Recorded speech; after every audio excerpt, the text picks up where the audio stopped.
On men. Doskolon esti tu threma anthropos. Plato.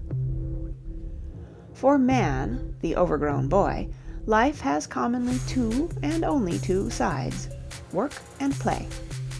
Happy he who has for a helpmate one who possesses the faculty of increasing a zeal for the first, and of adding a zest to the second.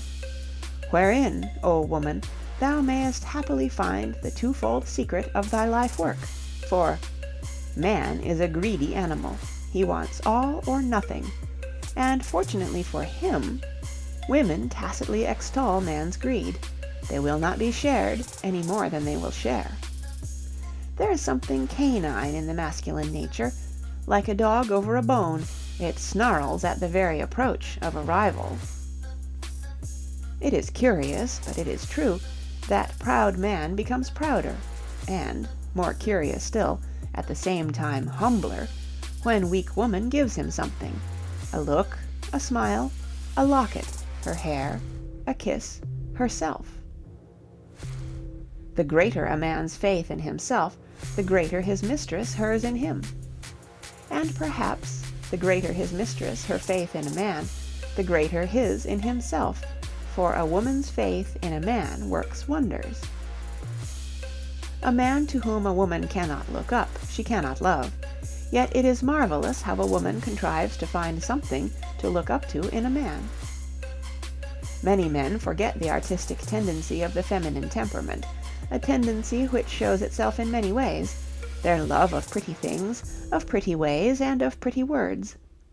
From which three alone we may deduce the rule that, when with the woman he admires and whose admiration he seeks, a man cannot be too careful of his dress, his speech, and his manners. A believer in woman is a believer in good, and vice versa, and mutatis mutandis. Man's standard of value of a woman is usually determined by the scale of his own emotions, that is to say, the pedestal upon which a man places a woman (a man always puts a woman upon a pedestal) is a pedestal erected solely by the effect upon himself of her charms. A man may boast himself invincible by men, never by woman. The lady killer is always an object of attraction to ladies, even to those whom he makes no attempt to slay. It may perhaps be a thing as unreasonable as certainly it is indisputable, that however much wild oats a man may himself sow, he invariably entertains a very peculiar objection to any woman near or dear to him entering upon this particular branch of agriculture. He is a fool who does not bear himself before his lady love as a prince among men. Some men are so gallant that they will never be outdone by the woman who encourages them, but it often leads to strange embarrassments and entanglements. Few things terrify a man more than the knowledge of a woman's ability to make her emotions, when, if ever, he arrives at it. That is a very silly man who thinks he can play one woman off against another, for in matters of emotional finesse, the masculine instance is nowhere.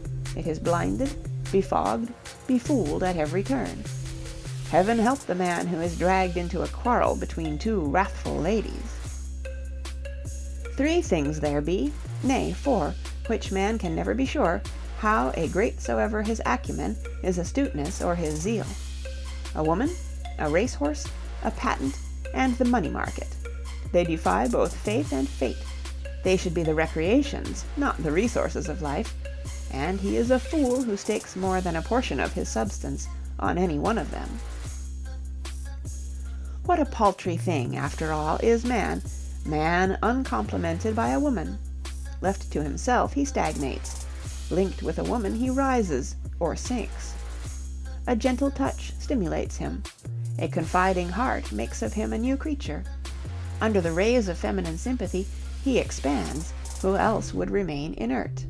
Fame may allure him, friends encourage him, fortune cause him a momentary smile, but only woman makes him, and fame, friends, fortune, all are naught if there be not at his side a sharer of his weal.